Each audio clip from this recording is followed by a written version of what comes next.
আত্মনির্ভর ভারত অভিযান হল প্রধানমন্ত্রী শ্রী নরেন্দ্র মোদীজির কল্পনা করা নতুন ভারতের দৃষ্টিভঙ্গি।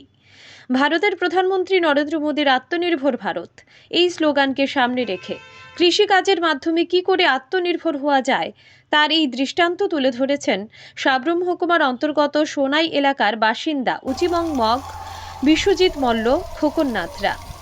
বিভিন্ন ধরনের কুল চাষের মাধ্যমে আত্মনির্ভর হয়েছেন তারা বলেন আগামী দিনে তরমুজ, বেগুন সহ অন্যান্য সামগ্রী চাষের মাধ্যমে উপকৃত হবেন।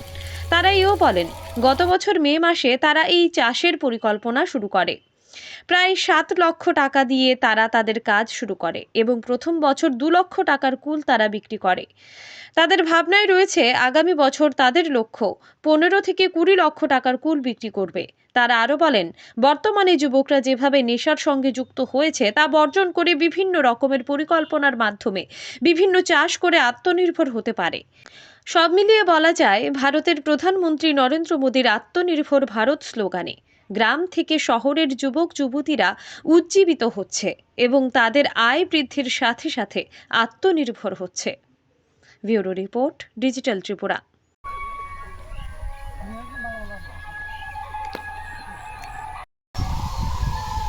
আসলে এটা আমাদের একটু শখ করে করা।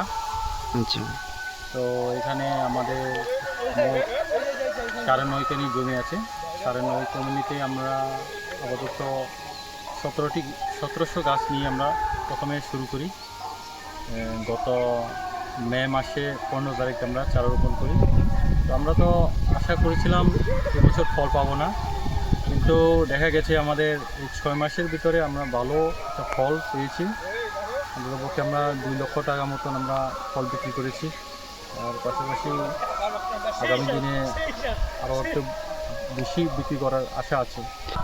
আমাদের এখানে 9.5 কানির জায়গাতে আমাদের সব চারা এবং কি এগুলো গাছ বড় করতে প্রায় 7 লক্ষ টাকা মতো আমাদের খরচ হয়েছে। তো এবছর আমরা তো আশা করিনি যে ফল পাবো বলে, কিন্তু দেখা গেছে আমাদের ফল মোটামুটি 2 লক্ষ টাকা মতো বিক্রি করেছি।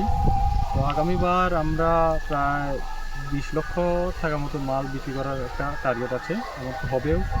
আমাদের ফল এখানে খুব সুস্বাদু এবং মিষ্টি, যেটা এই এলাকার মধ্যে কোনো জায়গাতে এরকম মিষ্টি ফল পাওয়া যায় না, কারণ আমাদের এই জায়গাটা ইকো ফ্রেন্ডলি এবং খুব খোলা জায়গাতে সবসময় রোদ পড়ে।